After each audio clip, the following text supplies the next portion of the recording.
Welcome to another edition of the GreenBaje podcast. As always, that is AJ. He's the one up today. He is the green. I am Ken. I am the beige. I'm back once again. Is Ricky Nurse joining us at the desk? How's it going, fellas? And welcome, Ricky. Glad to have you again, sir. Hey, Rick, good to see you again, sir. Good to be back. Good to be back. Just in time for the playoffs. Indeed. It is true. And this week has been a very active week on a lot of fronts. We got a lot of stuff to talk about this week. So we are going to do our best to give it to you GreenBaje style. So first off, before we get into this week's topics, we have to say congratulations to David Formisano with the Denver Ravens Revenge for being the champion, winning our inaugural GreenBaje Fantasy League. He defeated Keelan Phillips's Kawhi Knott over our two-week final, 350 to 238. So, AJ, we definitely have to say congrats to the champ. Congrats, David. I mean, at the end of the day, I don't mind losing to the eventual winner. I would have still liked to win, but everything happens for a reason. I'll be back next year, David. For sure. And the interesting thing about it is, because this is something that I like to check myself as well. For those who are wondering about the third place playoff, where AJ was playing against my beige Bombers, well, my Bombers went down. But when we looked at the scores, David actually had the best score over the last 2 weeks of the league. So he is definitely a worthy winner. So congratulations. Indeed. Congrats, David. Now, today's show, we have a lot to get to because as Monday, January 10, the first Monday after the regular season is completed, it is often known as Black Monday. And that's the name of this week's episode, where coaches who have not done well during the season get their walking papers. But before we get to that, or even the games that are played on Saturday and Sunday, we have to start one more time off the rip with Antonio Brown. This is an elevated, that's what he said. And boy, did Tony Totap have a lot to say. So this week, he went on the Full Send podcast and addressed many issues. Firstly, him having CTE. Now, he said CTE, you can't scan a person for CTE till they're dead, first off, he claimed. So how are you going to say a player that's living in real time, who's putting up real stats, who's standing for real purposes, who's doing real things, got CTE? I don't need no one to judge my mental space, Brown continued. I've got mental wealth. Sorry, I've got mental health. I've got mental wealth, as a matter of fact. Not mental health, mental wealth. I didn't just come on the show to drop you guys juice. I came here to kumbaya. He also defended his walking off the field, again citing his ankle injury, which led to a dispute with the coaching staff. And I quote, he says, imagine the guy who you think has your back, who you flew here with to do a mission, and then know your situation. And you get there and you're battling with them. Then he tells you that because you can't go to war with him, he tells you to get the bleep out of there. I'm an alpha male. If you discriminate on my public image and my name, at that point, it's bleep you too, professionally. And of course, Tom Brady was not exempt from this latest tirade. Brown said, Brady is the general manager. He's the guy my agent made the contract with. He's the middleman and politician. I talked to Tom and he knows I'm not going to play. To me, a friend is someone who's got your back, he continued. Not everybody in sports is going to be your friend. Tom Brady is my friend. Tom Brady is my friend. Why? Because I'm a good football player. He needs me to play football. People have different meanings of what friendship is. He went on to make comments comparing his contract to Rob Gronkowski and queried why he was on a prove-it deal. So that's what he said. Ricky, what do you have to say about what he said? The amazing thing about Mr. Big Chest, Mr. Antonio Brown, is that he is consistently inconsistent. He is proof that you really have to go to war with certain people when it comes down going in the foxhole. And I think I'm not exaggerating when I'm saying that.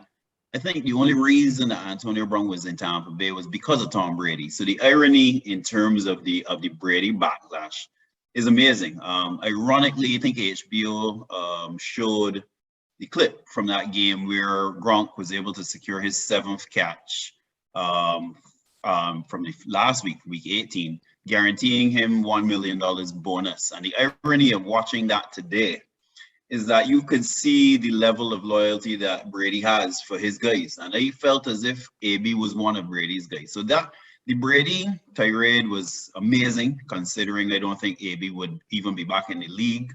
You could argue, certainly not with Tampa Bay, not for Tom. I am wondering though, if we underestimate just how much button pushing BA, so the irony of a AB versus BA battle in terms of Bruce Arians. And it's obvious to me that say what you want, and maybe AB has run out of chances. That's why the reaction is the way it is. But surely Bruce Arians must have been pushing some buttons, because again, the reaction just makes no sense otherwise. If you explain it in the context of the incentives and feeling that Gronk may have been getting too much of the ball in that particular game, I guess there's a logical, there's a logic thread there, but it still doesn't justify the explosion. But I think at this point now, if a team does take a chance on Antonio Brown, and I have a bit of a little different thought, because I think there will be a team next season that does, because they need talent, and we know teams can get a little desperate. But I think you have to recognize that if you don't get this guy in the right frame of mind, and I don't know how you maintain the right frame of mind for Antonio Brown for 18 games. So par for the course, not surprised that something happened with AB, because it's always something with AB, but I am surprised at the extent by which he went off the rails. Okay, what about you, AJ? What do you have to say about what he said?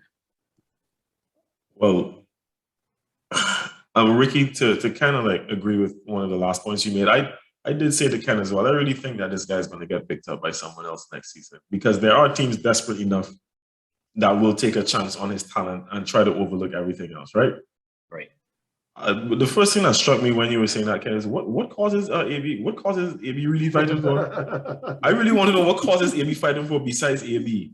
Fighting for causes? I can't take anything this man says seriously. Even when the news broke, I was saying to a mutual friend on Twitter, listen, when it comes to AB, there's always more to the story. This is not just a case of BA telling him to F off on the sidelines and you're out of here and just like that because he didn't want to play. Like, is AB. Trust that this story is deeper and there's something that he's overreacting to. And whether or not he was triggered, which could be the case as well, Ricky, I do agree. Because we all know that BA is not a fan of his. And as Ken and I did say a couple of weeks back, we know that Tom is a GM of this team, right? Correct. And the only reason he's on this team is because of Tom. BA wasn't having it before. He said so to the media publicly. So I'm not doubting in any way, shape, or form that him and BA did have some kind of spat on the sideline. Again, it does not justify him flying off the handle that way and doing that, because I really find it. I always found it hard to believe that the story that was coming out of his camp was 100% true.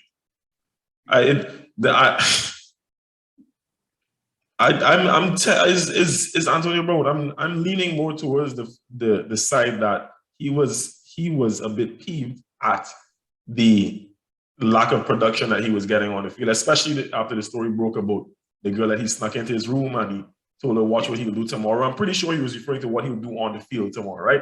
And he wasn't getting those opportunities. Sorry, I went off the rails a little bit. To circle back to what you asked, what I have to say about what Antonio Brown said is there's nothing for me to say. I've ranted enough about Antonio Brown. The only thing I want to know is what causes this man fighting for? What causes AB? The only cause AB fights team booming, business is booming. That's all. Correct. I don't know. This man is an enigma wrapped in a riddle or something. I don't know, no? So the only thing that I'm going to add to what you guys have said, because AJ, we spoke about this at length last week. So is annoying that with so much that's happened this week in football, we have to spend time again on Antonio Brown. However, when I was listening to what he was saying, there's one thing that came to me that should give every general manager in the NFL pause. Where Antonio Brown is concerned is that AB does not take responsibility for anything. Never does. Never does. Never does. So he said that he know he got a bit of a reputation, but he's never done anything to anybody. But AB has been in court in handcuffs for what's the word they're looking for assault and battery situations. He had a situation that caused him to be suspended where it is alleged that he sexually assaulted a woman. So Antonio, with these things on your docket, how is it that you've done nothing? You've never done anything to anybody. He's always a victim. Always a victim. Always. So if you have a man who's not taking responsibility for his actions, and in a lot of cases, he's recording these things and putting them out there for everybody to see. Like the time when he threw the woman out of his house and was throwing her stuff in the street, like in front of his children. So how am I then supposed to take you seriously when you say you've done nothing, but you've cataloged things for us to see you have done? You have been in court for things, and it blows my mind. And then he talks about how making reference to how Gronk is Brady's boy versus how he is Brady's boy. So Gronk, he asked the question, like, what sort of money is Gronk making? And why is AB on a prove-it deal? But AB, you're on a prove-it deal because nobody can trust you. Correct. So, and the fact that nobody can trust you is because of you. It's not because of anything else. It's not as if to say you have been injury prone or anything like that. No, you have just been erratic. Erratic. Yep. Pretty much. So if I'm a GM and I'm hearing this interview, I understand that this interview is a lot of AB trying to do a lot of CYA. But at the same time, I would be a little concerned because how can I then trust that you're going to come into my organization, you're going to behave when you've acted a fool everywhere else that you've been? I think that's enough about AB. I think we spent enough time on AB for this pretty much. season. So pretty much. Until the Saints sign him next season. Listen to me. If that were to happen, Ricky, we will go bring you back and you will go host the show because it'll be myself. All right. So now on to the games, fellas. 272 games are in the books. And as frantic as this NFL season was, we had a fitting end to the regular season with the Chargers at the Raiders. Earlier in the day, the proverbial apple cart got skinned up by the Jaguars hammering the Colts. And what was the most unexpected result of the day, and probably up there for the biggest upsets of the season. The Colts are now out of the playoffs. That gave an opening to the Ravens or the Steelers, but the Steelers found a way to win in overtime, giving them pole position for the number 7 seed, so long as Vegas and LA didn't end in a tie. And in a back and forth game where the Raiders were on top for long stretches and then the Chargers came roaring back, neither team could score in overtime. And a tie was on the cards as the Raiders seemed not to even try to get into scoring position until the Chargers called the timeout with 38 seconds left. The Raiders run the ball up the middle, got into field goal range, and then kicked the field goal, literally kicking the Chargers out the playoffs and the Steelers in as the 7th seed. So fellas, Ricky, you first. What do you make of this topsy-turvy 7th seeding in the AFC? I think it was a classic example of how coaches can cost you games, can cost you big games. And I know a lot of weight goes towards coaching, a lot of blame goes towards coaching, but when we get to playoff football, especially in the NFL, you see the value of coaching. That's why Bill Belichick is a Bill Belichick. That's why Bill Parcells back in the day was a notable coach. And I think Brandon Staley may be accused of playing chess with silver and black eggs. And he cracked quite a few of those eggs in that game, because it's almost like he believed all of the headlines that were positive as far as, you know, him being a bit of a genius and almost getting a lot of praise that wasn't necessarily well earned, because the Chargers still did things during the season that left you scratching your heads. How did they lose this game? How did they find themselves with all of this talent in this position?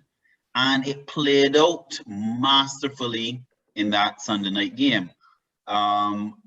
We know that this team had problems stopping the run all season long. So for you to all of a sudden need to call a timeout, change formation to allow Josh Jacobs to break off a 14-yard run and finish you, up to now, that makes no sense. But I think, honestly, that game was just a representation of everything the Chargers have been for the season.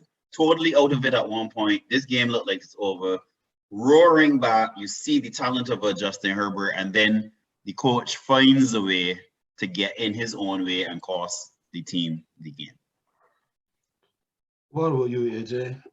When you look at this game and everything that happened?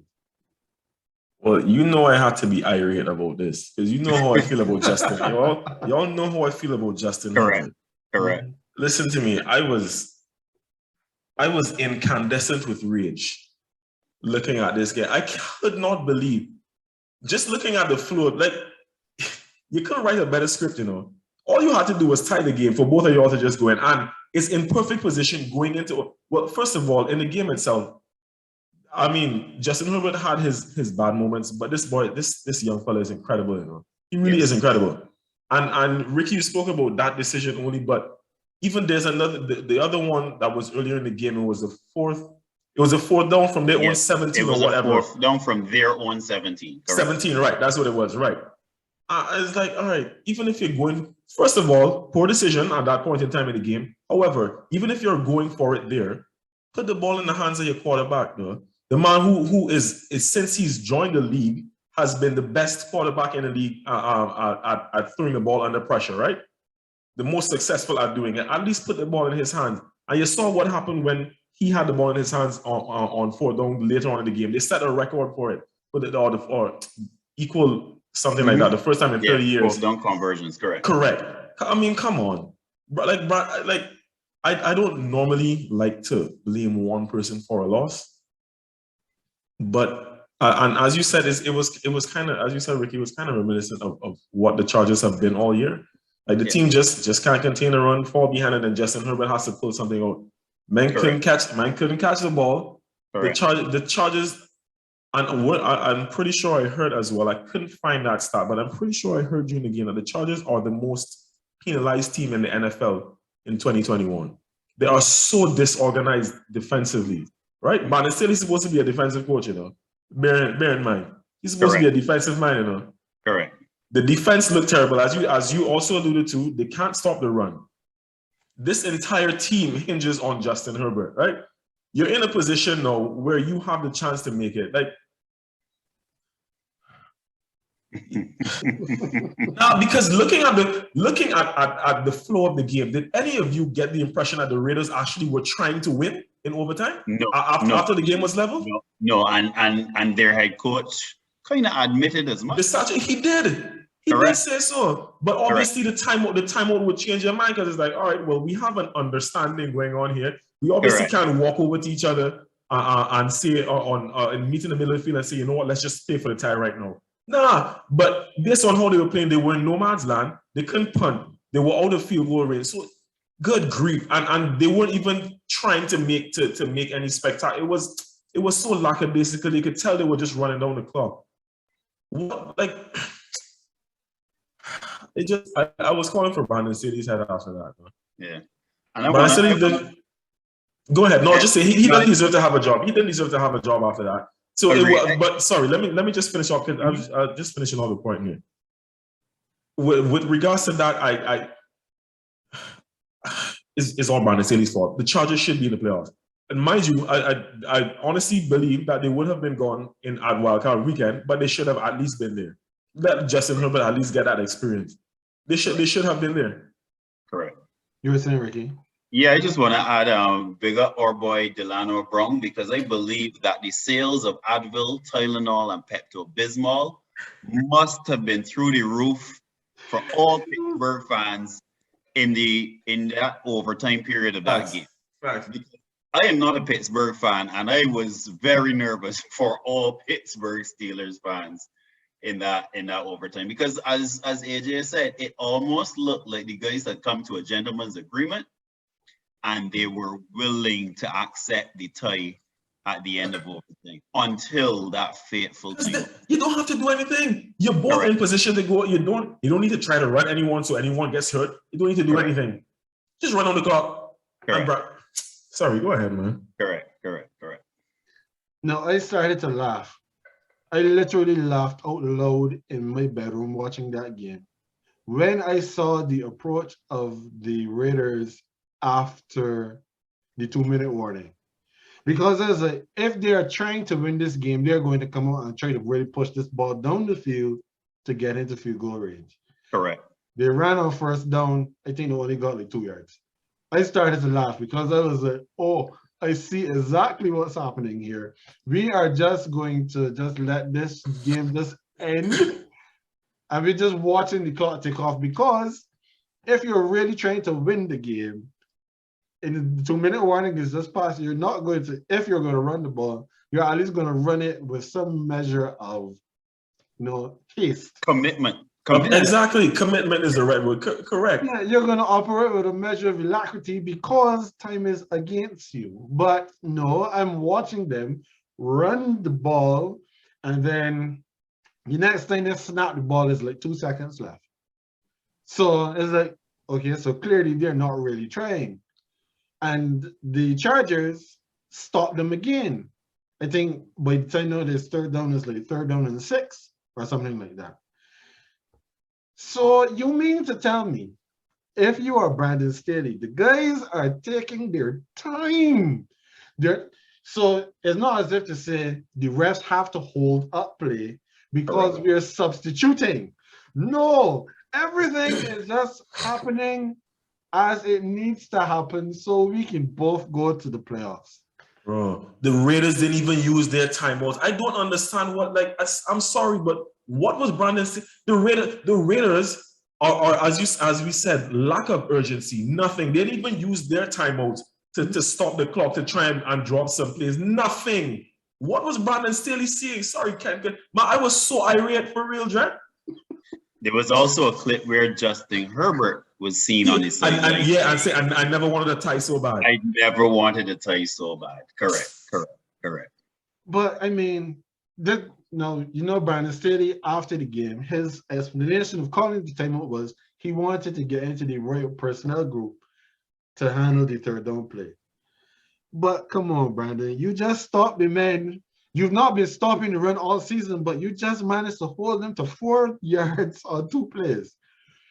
They're running the ball again. We know they're running the ball again. Leave the same personnel grouping out there that has been able to stop the run, because they're not really trying. And the irony is that the personnel group on the field was getting the job done because the Raiders weren't trying. Because they didn't care. Correct. They didn't care. Even right after the game, when Derek Carr was being interviewed, and he was asked like if the timeout changed your mindset, and he said, yeah, of course. But then he snapped back into diplomatic mode, and he was like, Correct. but I mean, our intention was always to win. Yeah, that's what you have to say. But we all know that you were very happy to take the tie as well, because it meant you were still safe. It was an understanding. Yeah. Even Rex Ryan on the next day was saying it. Everyone in the world and in the stadium knew that what was supposed to happen, clearly, except Brandon Staley. Correct. He could want a job. Well, we will get to the Black Monday movements in a second. But before we get there, we still have to move over now to the AFC East, which is where you two guys are from. Bills still had a lot to be decided. The Bills were at home to the Jets. The Patriots were at the Dolphins. Of course, not nearly as much drama in these two games as what happened on Sunday night, because Josh Allen scored 2 touchdowns and the Bills D allowed Zach Wilson only 87 yards on 7 of 20 passing to win the game 27-10. Meanwhile, Bill Belichick probably wishes he could erase Will Smith's Miami from ever being made, because they had yet another letdown in South Beach. 33-24 loss to the Fins. The end result is that the Bills won the East and the Patriots are a wild card team. So AJ, you first. What do you make of these final standings? It kind of is as we expected at the beginning of the season. As the season progressed, I'm not sure how Rick had it, but I know for Ken, you, myself, and Justin, when we were on, we were all saying that we thought that my Pats stood a chance based on how we were playing. And then in the end, I just kind of realized how much we actually did suck, especially offensively. And it ended the way that I expected it to. Yeah, I went as per our predictions when the season started, as per my predictions at least. However, I'm kind of disappointed with how it ended. Not necessarily the fact that we did finish second, because like I can't remember I told you at the beginning of the season, I expect us to come second in this group. The Bills are going to retain division, it's a group. However, I still did think that we were a playoff team. I thought we were good enough to make the playoffs, or at least wild card, make the postseason, essentially. The thing is, though, I just don't like how we ended that season. We were not good enough. And I always had a bit of a bit of worry about us going to Miami to play. I'm pretty sure I mentioned that already. So I kind of wasn't surprised by the loss because we just don't play well down there. But at this time, it's no Tom Brady, though. And the team just doesn't look buttoned up coming towards the end of the season. I at least wanted us to win one game after week 18. I don't see it now. I honestly feel like we're going to lose to the Bills. I don't want it to happen, of course, but so in the grand scheme of things, it as much as I am not surprised by the final standings of the AFC East, I'm a bit disappointed in the fact that we seem to peak in the middle of the season and then we had a downward spiral out of control almost coming towards the end. I would have preferred if it was a slow build-up and we ended the season on a strong note. That's as much as I could say about that division. What about you, Ricky? I agree with AJ in the sense that I think we ended up at a destination we expected. Buffalo taking the division, New England doing New England things and being thereabouts. I just think that the road travel was a little different. But one thing I would say, the South Beach Entertainment certainly is the best 12th man when it comes to the Patriots at South Beach. There's no question. Let's be real. The Dolphins found a way to win both games against the Patriots this season, which was in itself strange. Very beginning of the season. And then at the end. And I know we'll get into it a little later, but it says something about Brian Flores' ability to have that team at least ready for those divisional matchups, because they actually played well in division. Their issue was, that 7-game losing streak against outside of the division. My Jets, we have the youngest team in the league, and it showed. We have a serious deficit when it comes to talent, and it's showing. So I just have to keep the faith that somehow my GM and my head coach and coaching staff are going to find ways to keep adding. What surprised me was the season that Miami had, because I thought Miami would have been more competitive, and Miami actually had 3 different seasons. They had that losing streak, as we described. They had the moments where you could see that they didn't really trust Tua, and that showed up even with the crescendo of talk for Deshaun Watson. At one point I was like, wait, does this head coach really have Tua's back? Because he never really came out and gave a resounding show of faith to Tua. Look at Miami season, and during that period they kept losing games, and then all of a sudden the switch came on, and they have a note here. They won 8 of their final 9 games. So Miami's season was all over the shop. And I think New England, I really had Belichick around there or thereabouts for Coach of the Year, certainly when they won that game in Buffalo. But as AJ said, 2 of the last 3 games, New England's offensive challenges are what did them in. So I think that, yeah, it's going to be tough sledding. It could be tough sledding for them this weekend when they go to Buffalo. But I think the division did what we expected it to do. But I made a comment, I made a note here.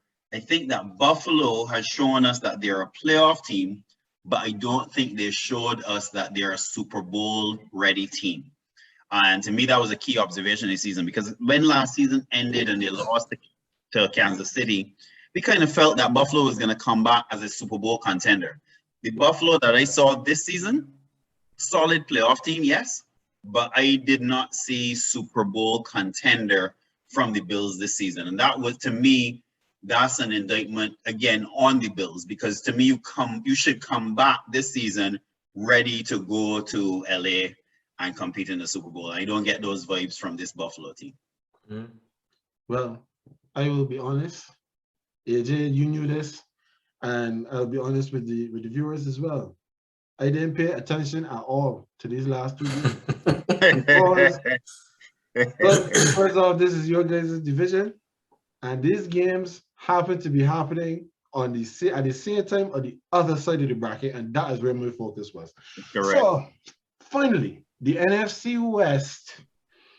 And as an Arsenal fan, I should have known better than to expect anything from a Stan Kroenke back team when you're really The Rams needed a win or a Cardinals loss to secure the West crown. The Saints in the South also needed a Rams win so that they could leapfrog the Rams' opponents, the 49ers, and get into the playoffs. And Matthew Stafford went from conquering Ram to the Lion from the Wizard of Oz yet again. 21 of 32, 238 yards, 3 touchdowns, 2 picks to the San Francisco 49ers, doomed them to an overtime loss with a final score of 27-24. That should have been enough to demote them to the wildcard side of the bracket, except the Arizona Cardinals were also putting up their own show of ineptitude, losing 38-30 to a Seattle team that had nothing better to do than play spoiler. So the Rams win the division, the Cards and the Niners are both wildcards, and the Saints are home. Ricky, you can go first. Yeah, let me say this. I think beginning of the season again, and that's what I like about the NFL, because the storylines change. Matthew Stafford was an MVP candidate. We heard all this is the Matthew Stafford that we knew he could be. And, the people were packaging the image of Matthew Stafford MVP for it. Certainly the first quarter of the season. And then Matthew Stafford did what Matthew Stafford does. Find a way to get that ball into the hands and the bosom of the other team. And he consistently did that. But I realize that these stories are told differently when you play for certain teams.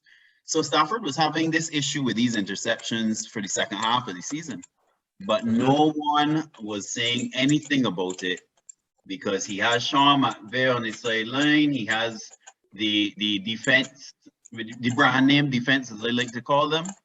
And there's no way that Stafford is going to get away with that kind of play in the postseason. So I wasn't surprised that the Rams found a way. And also there was a point that was made about the crowd noise that Stafford made. And I was embarrassed. I was actually embarrassed as an NFL fan to hear that Stafford made this point. And they were playing at home, though. They were playing in the stadium that they hope to be playing in a few weeks for the Super Bowl.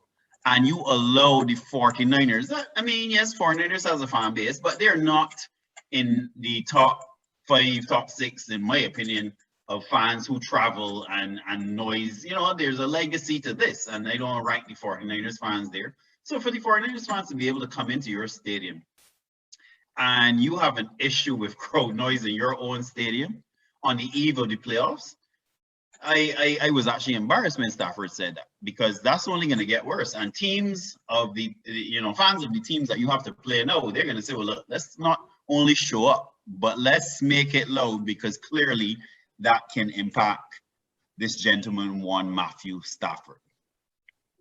So I was not surprised there. The Cardinals have been showing us that they have challenges basically the second half of the season. So that one didn't surprise me, because, you know, Seattle had nothing. They're playing with house money and just decided, all right, let's just mess up your final step before you go into the playoffs. But yeah, Arizona's not been looking good for quite a while. So that one didn't surprise me. But the Rams, again, playoff quality team, but I don't see a Super Bowl caliber team. What will you, AJ? What do you make of this mess in the West? Mess in the West, I like it. Mess, and I like it too. Well, I didn't mention it last week when we recorded, because I left you to speak about the NFC, your conference, essentially. But it played out exactly the way I expected it to. Not necessarily the Cardinals losing. I didn't care too much about them and losing and whatnot, because they were already in. The Rams already in too.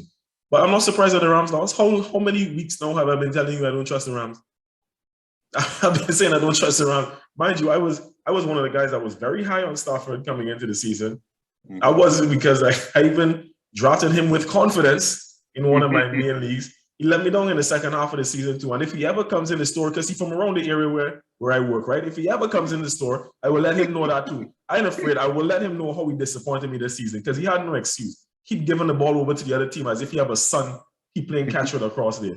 But in any case, I don't trust the Rams. I don't trust the Rams. And the Rams are going to have to prove me wrong and then make me come on my new segment, by the way, which will be released on Friday, accurate or not, they will have to make me come and say that I was wrong. But I do not trust this Rams team, and I haven't for a few weeks now. So it's no surprise to me that they lost again to a Niners team who had been picking up steam and just rolling through the second half of the season.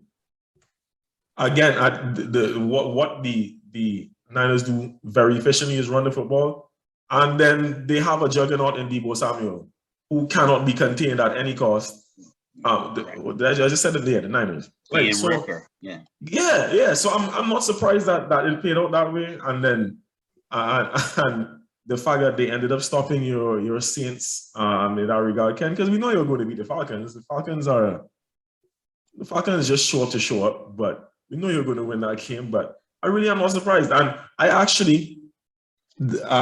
probably haven't even spoken about this much, but I have so much faith in the Niners that I'm actually taking them to beat the Cowboys on wildcard weekend. Yeah, not just because of that, but this team has actually been playing well, and porn star Jimmy, God bless his soul, man. He been playing as good as he can, as good as Jimmy G can. We know his limitations already. He's been doing efficiently with what he has and in his offense, and defense still is what it is. I don't trust the Rams, and I trust the Niners more. Just one key point there, though, Ken, is that something about that division that they can send forward 3 teams to the playoffs. I mean, there are only 7 spots available, but it does say something about the division that 3 of those 4 teams find a way to get into. Agreed. Ken is not too pleased with that one, AJ.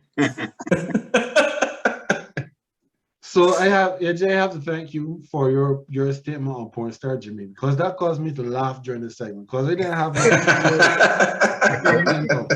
So for those of you who are seeing this on YouTube, you will see I have a virtual background up behind me. I am actually not sitting on the field of the Superdome.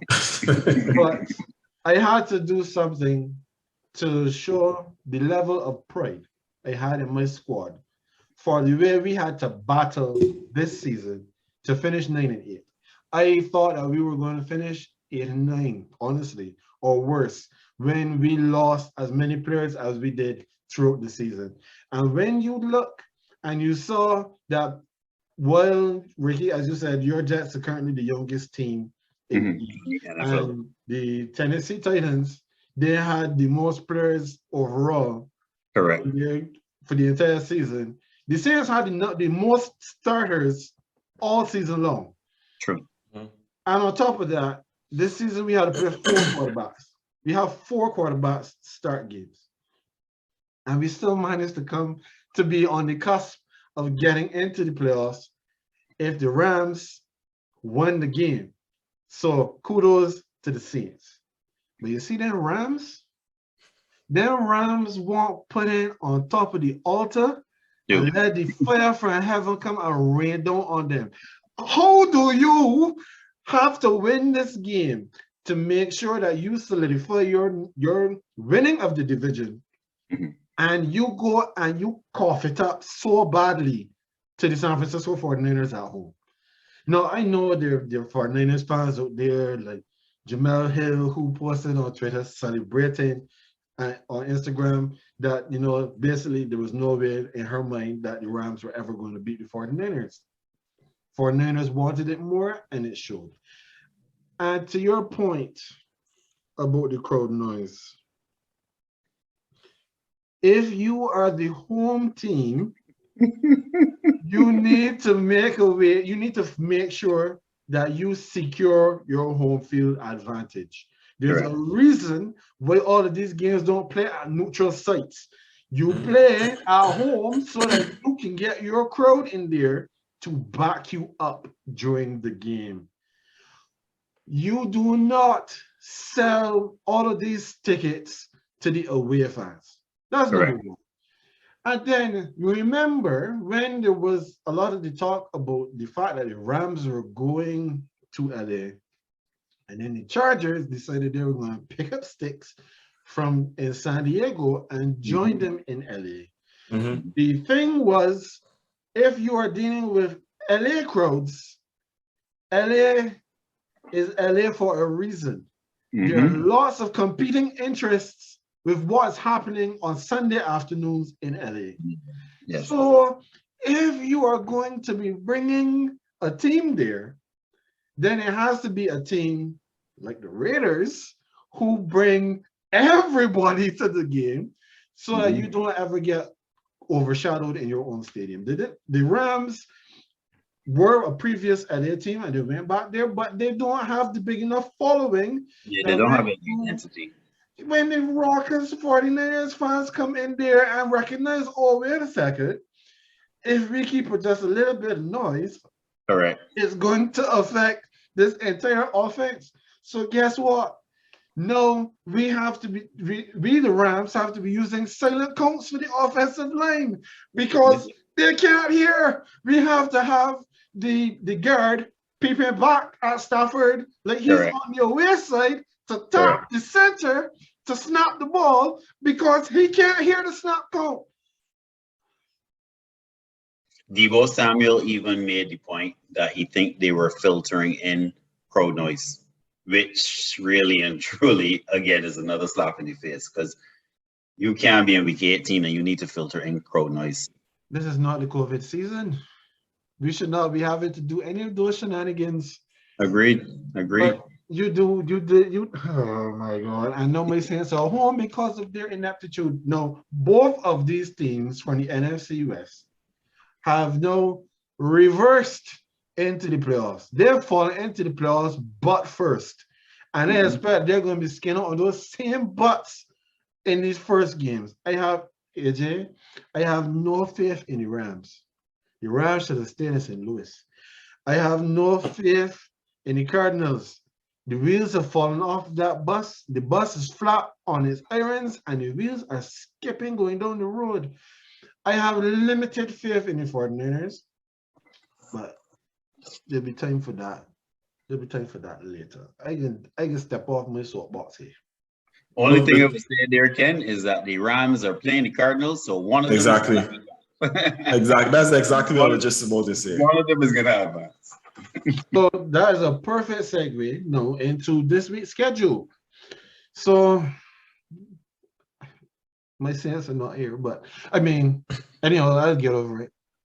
I remember did I not say that I didn't want the Saints necessarily to make the playoffs because I thought we were going to be one of that. I pretty Yeah. much I did say that, right? Yeah, But yeah, it's a little yeah. different now when you had a chance to get there. When you're that close, yeah, Yeah, it hits different. yeah, It when hits different. circumstances conspire against you, you don't make it. So this week, on this week's schedule, on Saturday is where we have the playoffs begin. The Las Vegas Raiders, they go to the Cincinnati Bengals. That's at 4:30 p.m. Eastern on NBC. That game is then followed on Saturday night by the New England Patriots at the Buffalo Bills, which the guys made mention of before. On Sunday, we kick the slate off with the Philadelphia Eagles at the Tampa Bay Buccaneers.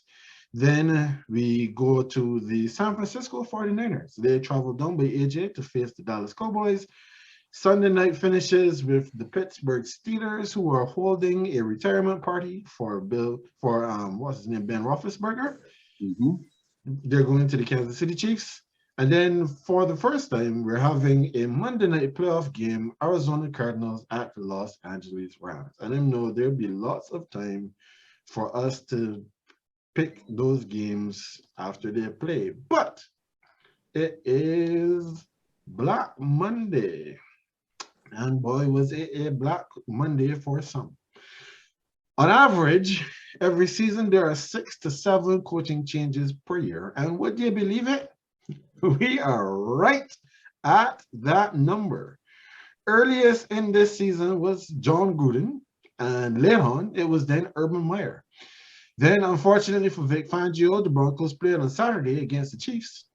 So Black Monday came for him on a Sunday. Mm-hmm. And like Jesus on resurrection morning, he was up out the tomb of the Mile High Stadium. What followed on Monday were some names that we'll run through, which also spilled over into Tuesday. So in the spirit of the plug that AJ gave us before, accurate or not, we'll play a little surprising or not. So, gentlemen, as I call the names, you just tell me surprising or not, and then we'll get into it. So, Vic Fangio, Denver Broncos, surprising or not? Nah. Okay, so then we move on to Matt Nagy and his GM. Both are out of the Chicago Bears. Surprising or not? Nah. I was actually slightly surprised that they let go Ryan Pace. Slightly, not too surprised, but I'm like, all right, it kind of makes sense, but Nagy, nah. Mike Zimmer and his GM in Minnesota. Again, nah for me, because I this felt like a marriage that needed to end for a while. Well, I am agreeing with all three of you, so that's why I'm not saying it doesn't make any sense, right? Brian Flores of the Miami Dolphins. Surprising or not? Surprising. Surprising. It was surprising. Nah. We'll get back to that. And then the one that came down the pipe on Tuesday, Joe Judge, he is out from the New York Jets. And we had been told from a little while before that Gettleman, the GM, he was retiring. So surprising or not? No. Okay. No, on the least. All right. So we got 4 sweeps of nah, and then one with a little bit of disagreement. So I'll give you guys, I'll give Ricky first crack. So you can go back, don't you, the list, Ricky. You can tell me what you think about these guys being fired and what have you. Great. Let me start with Fangio. The Denver Broncos set a record now 6 consecutive losing seasons since their Super Bowl appearance in 2015. The reality of it is that's never happened before. You don't usually see a team be able to go to the Super Bowl. You usually, see a gradual decline, not the situation we've seen. The rumors relative to Aaron Rodgers, et cetera, is not doing them any favors. Strangely enough, they resigned almost all. I think they resigned their full wide receiver core essentially because they resigned Sutton and Tim Patrick to long-term deals. So their defense is pretty competitive by all means.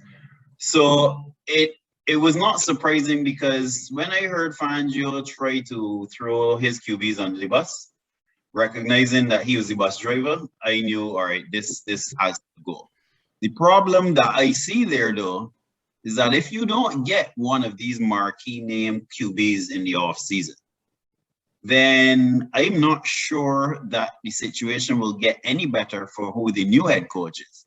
So that one for me is one that if they don't pull the trigger and get a Aaron Rodgers or a Russell Wilson or a Deshaun Watson, I think they can be back here, and that 6 losing seasons will go on to number 7. So that one could get messy if they don't secure that marquee QB. So I'll start with that one and over to AJ for the next. Oh, as in, so what was next? It was Zimmer? Yeah, I just picked Vic, but you can. So we got Zimmer, Flores. Yeah, so I mentioned that with regards to Zimmer, it felt like this was always going to happen. Like it was inevitable. Like it just felt like I'm not going to say that Mike Zimmer is a bad coach, but I think this combination has this marriage, this union, has reached its apex along probably a good 2-3 seasons ago, and there's no going back. They've declined since then, and there's no going back, right? And new ideas are just needed, especially offensively. That team was stagnant offensively. So Zimmer himself is supposed to be more of a defensive mind, but even on the defense, like they still weren't as buttoned up and as good as they had been in the last few seasons. Granted, they did have a few injuries and some other like more serious injuries with defensive players, but and to that as well, I was actually speaking with one of my coworkers is a Vikings fan, and he was saying, and which I completely agree with, I think that the Vikings at this point should be going for a more offensive mind as head coach. Mm-hmm. And the name Eric Bieniemy comes to mind. Zimmer might still have a job somewhere around the league, but his time with as a head coach of the Minnesota Vikings had to come to an end. He was there for how many seasons now? Was it 7 or 8? How many was it? I think 8. It was 8. I may have mentioned it a couple of weeks ago. I don't have those notes. Yeah, I can't recall exactly, but either way, it's more like than enough time. Yeah, it's more than enough time, and new, like I said, new ideas are you could tell new ideas are needed with this team because they still have Kirk for another season or two, and with the offensive weapons that they have right now, and in the division that they are in, like they just need something. They need something fresh. They need a fresh start. And new ideas at the head coach position. It always felt like if they were just trying to see the season through. I made mention earlier on in the season, though, that they were getting wins at certain points that seemed to be like keeping them in playoff contentions. But after you lose to the Detroit Lions, your season is pretty much over with. That's it. Yeah. They need a fresh start. It's needed. Okay, no problem. So I know we had no disagreement on any of the others except for Brian Flores. And correct. I was the only one that was not surprised that Brian Flores was fired. No, right. Living in Denver, I knew Fangio was gone before early up in the season. I knew this was going to be his last season unless he pulled a rabbit out of the hat. AJ, you know I've been calling for Matt Nagy to get fired a long time ago, as well as Mike Zimmer. I've been calling for his head too. So those two being fired is not a surprise. But the reason why I am not surprised that Brian Flores was fired is because, first off, Brian Flores is the wrong complexion to be mediocre. And when you're missing the playoffs, as the Dolphins have been doing all along, he has not made the playoffs since he's been there. That spells mediocrity. On the back of what happened at the end of last season, you would have expected, and it would have been a reasonable expectation that the Dolphins would have started this season on fire. It would have been definitely one of the better teams in the AFC, and it would have been cruising at the beginning. And he gave us false hope. beating the Patriots in the first game of the season and then losing 7 straight. After he lost those 7 straight, I knew it was just a matter of time. Yes, he's won 8 of the last 9, as you said, Ricky, which would have gotten them back into some measure of contention. But the fact still remains that you went 1-7 in the first 8 games of the season after starting last season horribly. And I don't even remember what happened in the first season. It really wasn't anything really to speak of. I think they finished last season 6-10. So when you take the body of work into full consideration, and again, he's the wrong complexion to be having these sort of issues. You made mention of him and Tua, where reports are he didn't even want to draft Tua in the first place and was yanking him whenever he could. Then you have some of the other personnel issues, like even with Kyle Van Noy, who was a captain and then got cut in the offseason and didn't even know that he was going to get cut. We take all that into consideration now. Brian Flores, he is a good coach. And I see that his name is already being floated out there for like Chicago and some other spots to interview. But nah, Miami was not the spot for him. So well, the thing is, to that as well, right? I get what you're saying, and I can't really push back on the complexion point. I ain't gonna discuss that part. However, with all the other stuff you're saying, I still believe usually when these things happen, I at least try to take a step back and see it from the perspective of like the owners and why they would make this move. And in certain cases, I feel like it is justified, right? I honestly couldn't make sense of this. I understand what you're saying, kind of the fact that I mean, all of that probably does factor in, but I ended up seeing something today. I didn't share it because I saw it just before I got home. So I didn't want to skin up the apple cart again, as you said earlier, use that parlance by introducing this new topic. But NFL insider Jordan Schultz apparently was saying that there was a little, and with some stuff that you just mentioned, like the fact that he didn't want to, or he actually wanted Justin Herbert, that being Brian Flores. There was tension in the office, the front office, basically between him and the GM Chris Greer.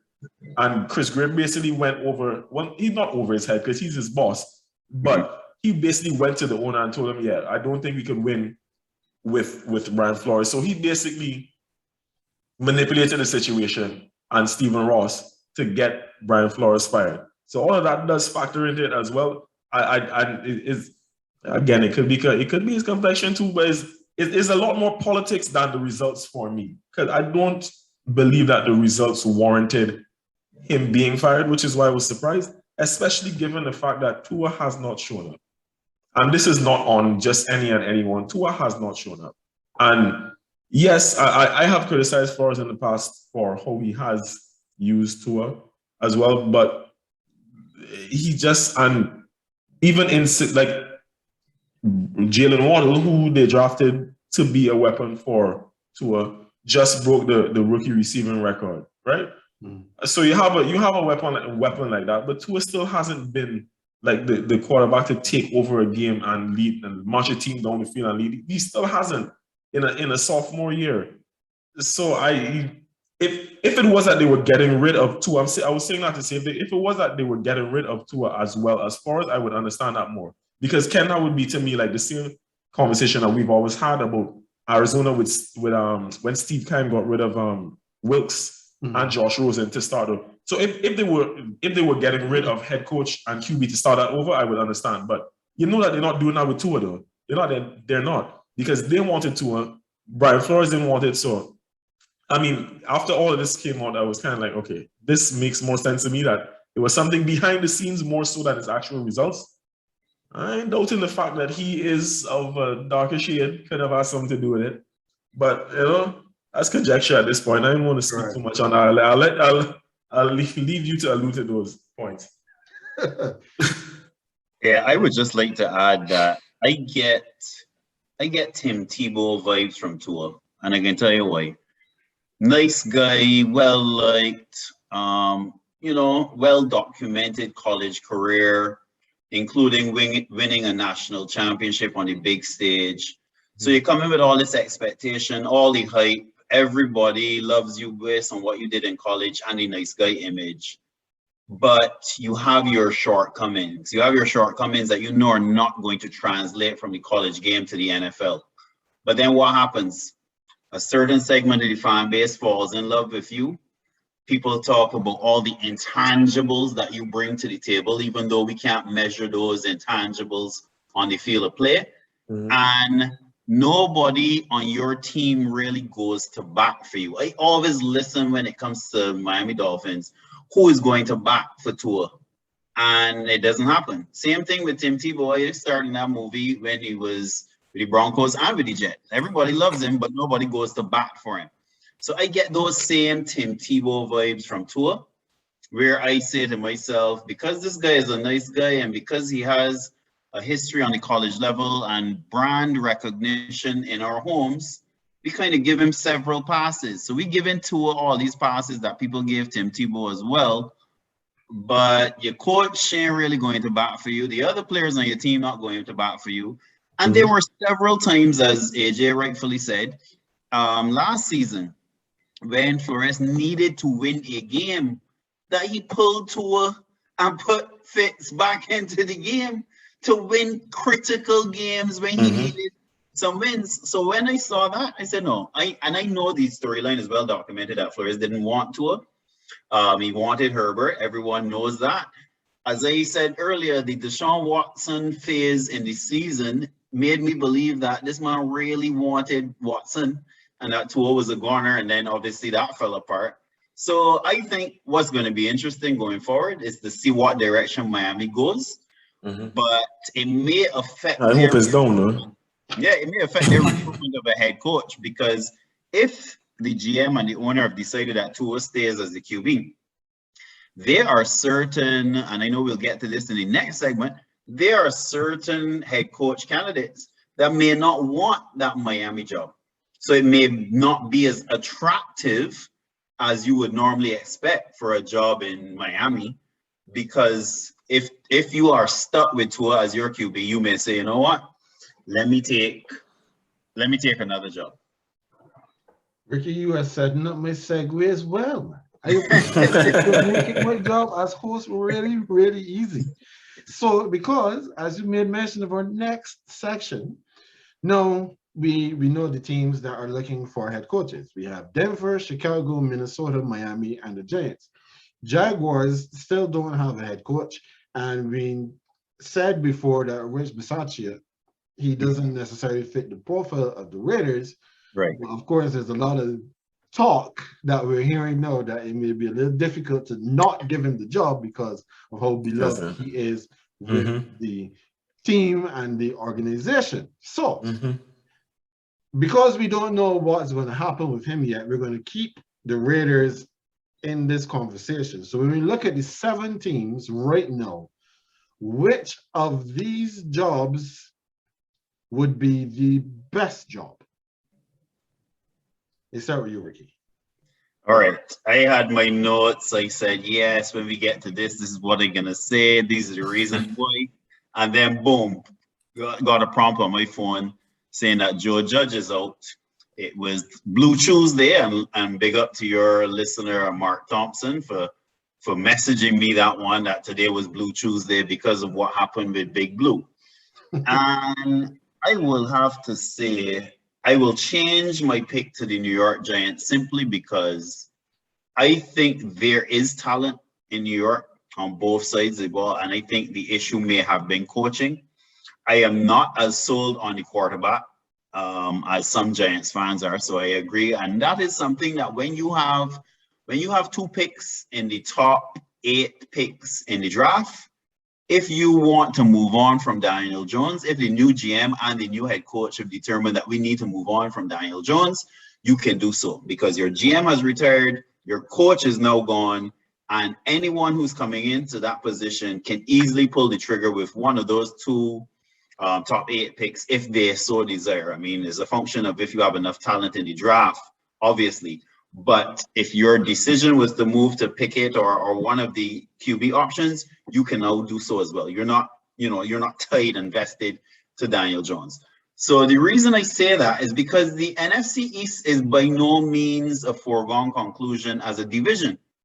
So if I'm a head coaching candidate and I look at the 7 options that Ken outlined, you can find a QB, or maybe you can even get a free agent because you can bring Russ to town. You have options, right? You can say, okay, if we can get 2 years out of Russ, this is what we can do. So to me, the Giants' job is the job, because if I can get a Russ or a Deshaun or whoever, or someone in the draft with the talent that that team has, because I believe the Giants have talent, they just didn't know how to harness it.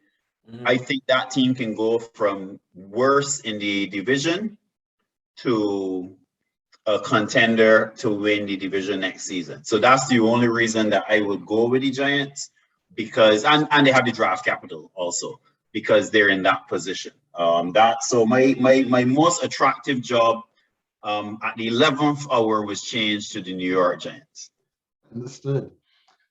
So what about you, AJ? Which job is most attractive to you? I'm going to keep the answer that I had from before. I think the Giants is still a cesspool, but I commend that analysis, Ricky. I commend it. I like it. I can't see it, but I actually made mention of this earlier and pulled myself back because I wanted to get to here. But I think it's the Vikings. I think it's the Vikings because of their situation. Number one, if it is like the fact that the Packers have gone on to have this solid season and all that. And we're now getting into the playoffs, so that is the main storyline at this point. But it let's not forget that Aaron Rodgers could still be out of this team at the end of the season. Him and Devontae Adams could be moving on from this team at the end of the season, right? The Vikings are not very far. Like, they're still the second best team in the division, as was shown this year. They finished 8 and 9, and it could have been better, right? Now, don't get me wrong. It's not like they have the. I'm not even saying definitively that Kirk Cousins is the best. Like, talent-wise, Justin Fields has a higher ceiling than Kirk Cousins. But at this point, if Aaron Rodgers were to actually leave, Kirk Cousins would be the best of that lot in the division. With the offensive weapons they have right now. You have Justin Jefferson, who was the record he just set, the most receptions for a player in his first 2 seasons, right? They have obviously Adam Thielen, Dalvin Cook, and then Alexander Mattison, who is to me arguably like the best number 2. Like, they're not even using tandem, but anytime Cook is out, is like pasting a carbon copy of Cook in by putting in Madison, right? So they could utilize Madison a bit more and have like a 1-2 punch in the backfield. They still have Irv Smith Jr., the tight end, who's going to come back from injury. And on the defense, like, I'm just looking here at the roster and just like some names on the defense as well. Yeah, it's your Sheldon Richardson, Anthony Barr, your Eric Kendricks, your Harrison Smith, Patrick Peterson. Well, we don't know exactly what's going to happen with Everson Griffin, but the fact of the matter is this team has talent on both sides of the football.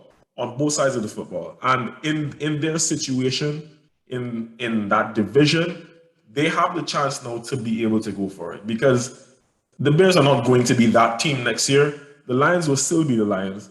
And if Aaron Rodgers and Devontae Adams leave the Green Bay Packers, there is going to be a transitional phase to go through for that team, right? As much talent as the Packers themselves have, that is going to be a big blow. You're not going to lose Aaron Rodgers and just continue with smooth sailing. So to me, based on that, and which is why I mentioned earlier the fact that the Vikings should have more of an offensive mind as head coach, to utilize that going forward. The defense might do some rebuilding, but you could get somebody to take care of that who could make them a solid unit. But you have to utilize the offense right now. And as I said before, it's because you already have Kirk there. You have to use him for whatever time is remaining. You're paying him, so you're going to want to use him. Use him now. And they have a chance to step up and win this division. Win the division if Rodgers and Devontae Adams leave.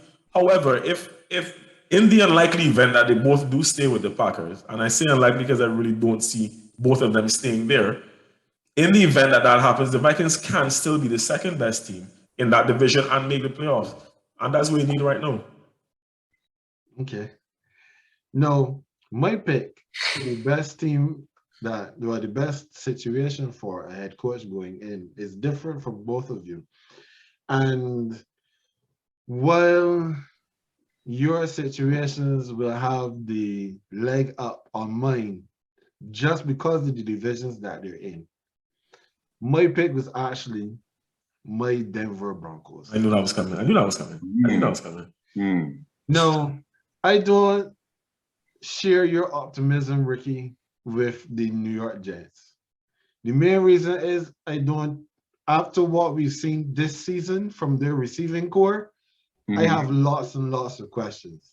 Right. We had Kadarius Toney, who was in and out of the lineup all the time because of various injuries. Kenny Golladay, who was an extremely talented receiver, but extremely brittle as well. Sterling Shepard also was doing very well for them and still very brittle. And then on top of all that, then you have Saquon, who we are still hoping can actually return after having that catastrophic knee injury. So looking at the Giants offensively, I'm not that sure. No, my wife, she has a cousin who is a Giants fan. He said that as long as they get rid of Gettleman, everything will be good. I'm not so sure. And when I look at Daniel Jones does not convince me at all. Correct. At all. So that's why I would not lean towards the Giants. Now, when I look at the Vikings, because the Vikings still have Kirk Cousins, Kirk Cousins puts a ceiling. He puts a cap over what the Vikings can achieve. And while the Vikings, probably when you take all of the skill position players, they probably have the best one in Justin Jefferson, our receiver. Adam Taylor, he's now going to get that ankle surgery, so we have to see what he looks like when he comes back. And then everybody knows how I feel about Dalvin Cook and his dodgy hamstrings. So when I put all of that together, there are lots of question marks there about the Vikings offense. Yes, the Vikings do have a decent defense, but that defense does need to be rebuilt now because they have been on a steady decline over the last 2 or 3 seasons. But then we come to Denver. And Denver is a quarterback away, in my opinion. They're literally a quarterback away from being a serious contender with the Kansas City Chiefs for the top of their division. Now, this division is literally going to be hell for the next decade because you have Patrick Mahomes, who has basically a lifetime contract with Kansas City. You have Justin Herbert, who is going to get a lifetime contract with the LA Chargers. The next coach probably is going to feel much better about Derek Carr than Chucky ever showed himself to be because Derek Carr is still an above average quarterback. So now Denver just needs to get a quarterback. But Denver has one of the best wide receiver rooms and tight end in the league. They still have a pretty good offensive line, and their defense is extremely stout, especially when you look at the talent that they have on the corners and in the safeties, the secondary. When you put all of that together in a nice little package, yes, the division will give you pause. But when you look at the team, you would then tell yourself that this team has the horses, no pun intended, to run with the Chiefs and the others at the top of the AFC. Mr. Professor, I will give you a passing grade on the argument. The only thing I will say in rebuttal is this hinges on your ability to woo one of those marquee quarterbacks for sure to a mile high. That's it. That's it. That's all it is, really. I agree. You gotta get if Aaron raise everybody, then you gotta go hard. You gotta go hard for Russ or Deshaun, but you need to get one of those guys. Agreed.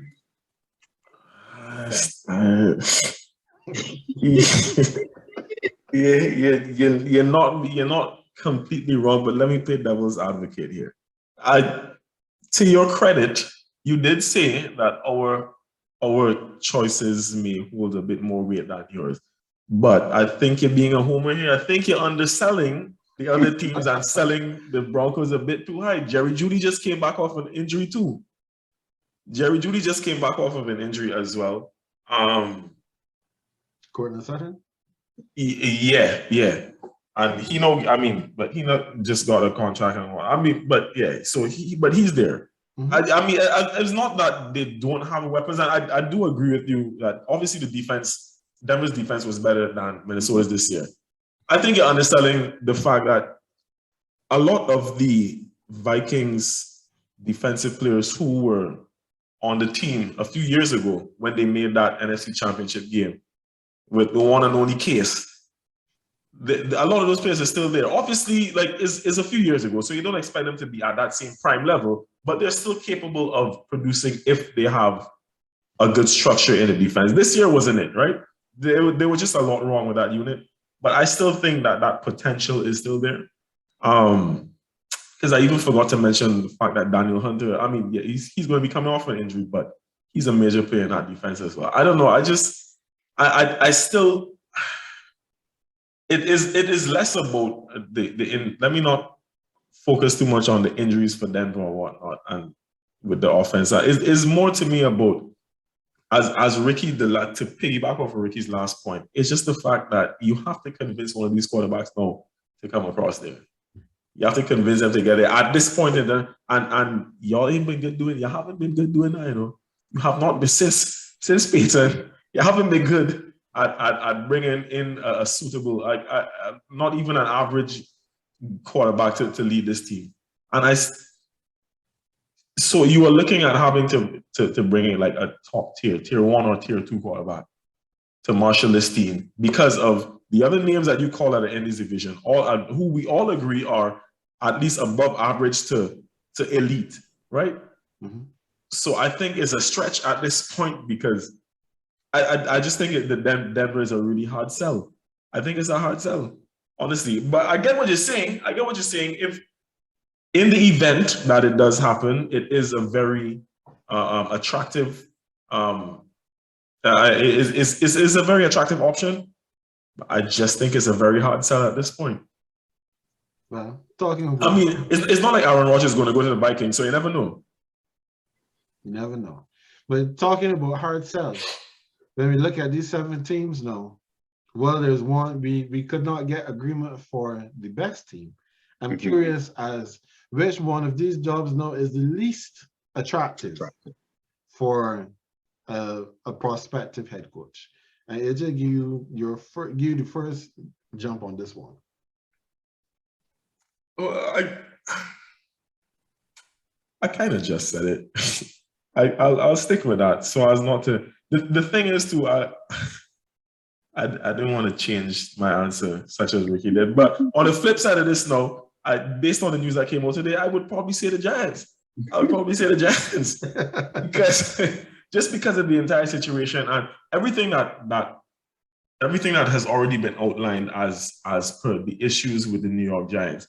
In addition to the fact that this is the New York market, you do not have any room to be a failure. You don't have any room to basically to just lack any sort of tactical news or anything like that. Yeah, you can't. Like New York will eat you alive. So I don't think Denver is the least attractive. This is what I had in my notes, which is kind of why I was rebutting you, Ken. However, with that news today, because you kind of put some points to rebutted Ricky's argument already, so we won't get back into all of that. But it's just the fact that it's a New York market as well. The Mara family seems to be a very loving family, So they will try to give you a chance as long as you. But I think it's just hard to have to rebuild a franchise that was so dysfunctional. Is I guess for want of a better word. They weren't even just bad. They were dysfunctional. They were annoying to look at. They weren't even just a bad football team. They were just annoying. And this is none of your 2 Super Bowl losing hatred. That's no. Don't get you know how I feel about New York teams, New York franchises generally in sports. However, it's Yeah, in all. I mean, I respect one or two, but I don't like it. But no, it has nothing to do with that. It's just I just think that the Giants that is a real tough situation to go into. I just had to be clear for the people, those that know of your allegiances. We had to put that out there. You know? I don't like him. I don't like none of them. What about you, Ricky? Which job I would have to go with Jacksonville simply because it at different points in this season reinforced that it was a bad team. Yes, I know a lot of blame went to Urban Meyer, but the reality of it is we know that in the NFL, a lot of this is defined based on the franchise. Classic example. I don't think we think that the Steelers are a good football team this season, but there's something about that franchise and the professionalism that they find a way to make it into the postseason. Same thing you said earlier, Ken, about the Saints. We didn't look at this for QBs, all of the adversity, but Saints still found a way to be there and to have, a chance at getting back there. There's a flip side to that in the NFL, and some of your listeners will tease me as a Jets fan. I probably know what a dysfunctional franchise looks like. But there's no question that Jacksonville, there's a stench left after Urban Meyer left. And there's also a bad product on the field. We don't know what's going to happen with their running backs. Obviously, E19 has to come back from injury. James Robinson has to come back from injury. Don't know what that Carlos Hyde experiment was about. The wide receivers, DJ Chark is coming back from injury. The wide receivers at one point, I think, I stand to be corrected, but I think we had a situation where their quarterback went 9 games without throwing a touchdown pass. I mean, we could blame Urban Meyer for a number of things, but schematically, you got to find a way that this young man could get some confidence and throw a touchdown pass. So I think Jacksonville has it worked out because they also don't have a lot of talent on both sides of the ball. And it's going to be a hard sell for free agents, as a number of teams are, because I always remember Fred Taylor saying this on the I Am Athlete podcast, that it was a hard job for him to convince like real premier free agents to come and play in Jacksonville. And I don't think that has changed. So I know we like to say, well, you're going to build through the draft. That's fine. But you will have enough draft capital. Yes, they have, and they always, in the last few years, they've always been in the top 4 or 5 in the league in cap space. Right now, they're 4th most overall with $61 million in cap space. But every season you hear that Jacksonville is up there in cap space, and they're not able to convert that into securing, some real elite level free agents. So I think it's going to be tough sledding for whoever takes the Jacksonville job, because it seems like you have a meddlesome owner. Your quarterback did not have a season that you can say, okay, we have full confidence in this young man. You're going to have to rebuild his confidence after the season he had. And you have to find him some weapons, both in the draft and via free agency. And I think it's going to be very, very difficult to get talent to come to Jacksonville. So that job, when you look at the division as well, is going to be a real hard sell. And already I've seen on some social media spaces, people are saying that some of the, especially the minority talented coaches, they're saying, well, whatever they do, don't go to Jacksonville. If that's already started in the social space, imagine what it's like for the potential coach and their extended family and their potential coaches that they may take. Why would you want to put together a team to go after that job when there are more attractive jobs like Minnesota and Denver, etc.? So I think that one is going to be very, very tough. And I'm not sure if the owner should be as involved as he's been in the past, because I think he's also establishing a bit of a track record as being too meddlesome or having bad judgment, as he did recently with Urban Meyer. Mm-hmm. So I'd have to say Jacksonville is going to be the least attractive job to potential head coaching candidates. Okay, well, I thought at least I would have gotten an agreement with one of the two of you, but it doesn't seem like if that's working out here either. I was sure that one of you was going to say the other team in your division that currently has a vacancy, Miami. I don't know right here, no sitting down, with the exception of Jalen Waddle and maybe one or two of their corners. Where's the talent on Miami? When you look at Miami's team, top to bottom, straight across both lines, what's there? They don't trust the quarterback. We know they don't trust the quarterback, and whoever comes in though, the GM is still there. So the GM picked the quarterback. We know the coach didn't do it. So whichever coach comes in now has to come in with a plan. How am I going to fix Tua? So the quarterback, we got question marks about the quarterback. They've had a revolving door at running back the last couple of seasons. Yes, they have Jalen Waddle. He looks like he's going to be a stud. They have two pretty good tight ends in Smythe and Gesicki that they've been using interchangeably all season, much to my fantasy team's chagrin. But after we go through those five, and I think there's only one corner whose name we really know. Where's the rest of the talent that we're supposed to be then hanging our hat on and saying, this is what I'm going in, this is the foundation that I have, and this is what I'm going to build off of. And then you look again at the situation, they just fired the head coach, where a lot of people are in the position that you guys are in, which is that this was a surprise. That Brian Flores didn't do such a bad job that he deserved to be fired. So when I come in as head coach, looking at the lack of talent that I have on the roster, what am I supposed to do with this? And if in our first season we go 5-12, or we go 4-13, and then the second season, then we are 8-9 or 7-10, yes, there's improvement, but is that going to be enough then to secure my position? You have to be concerned about seeing what happened with the last person that was in this job before you take it. I mean, we do it in our corporate jobs all the time. True. So when you see all of this, and then you fight in the division, you have Buffalo, that is an extremely strong team, a rebuilding New England, and a Jets team that has to be better next season because they had the youngest roster in the league this season. They're going to find ways to try to improve going into next season. You're looking at a team that doesn't have the pieces already that could easily fall to the bottom of the division regardless of who's coaching. I don't know how you sell that.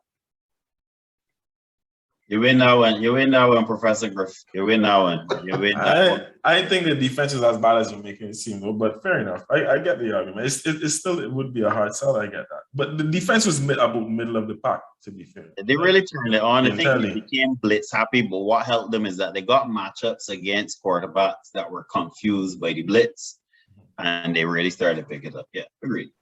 If they had played my Saints with a competent quarterback, we would have beat them. I'm confident of that. We would have beat them because my defense had them good.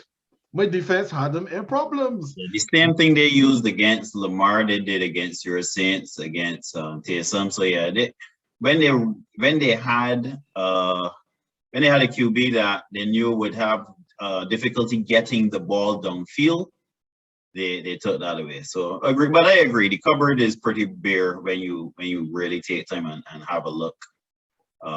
Which could argue that Flores really found a way to get it done because the cupboard was gone. Exactly, and that's why I expect that Flores is going to get a lot of attention during this coaching period, this carousel that's going to turn.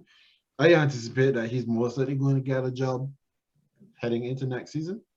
I think one of the Bucks coordinators will probably get a job as well. I would imagine. More than likely. Quite possible. But I did see an article where it said that the difficulty that we always have when there is a lot of focus on one minority candidate, which is every year is always the enemy, is that then everybody else tends to get pushed down. So if Flores now becomes that guy, then what happens to the others? And that's a good point, Ken, because sometimes I wonder if that is intentional because I've seen it happen so many times. They pick one name, that name is the one bandied about, and then by extension, the other names evaporate. You're right. Seen that movie a few times. Yeah. We can't put anything past the NFL. No. That's the unfortunate reality. Agreed. And that's a good spot for us to land this week's episode. We had a lot of fun. Yes, indeed. And well, You know, it dawned on me halfway through the show I'm wearing Dolphins colors. I saw that too. I just didn't make a comment about it. While I was speaking about them disparagingly, I reckon I was like, listen, this is just a Nike tee. This is a Nike tee. It's not just. Well, I wore a black shirt today in commemoration of those who would have been in mourning this week. Like Ricky, even though Ricky's going to wear his Jets shirt, Jets are perpetually in mourning because of So that is the end of another episode of the GreenBaje podcast. We want to give great thanks again to Ricky Nurse for joining us this week. Ricky, we will have conversations to see when you can be back with us before your schedule gets hectic again. So, as always, this week is AJ. Down there, that is Ricky joining us this week. I am Ken. This has been the GreenBaje podcast. We will see you next time.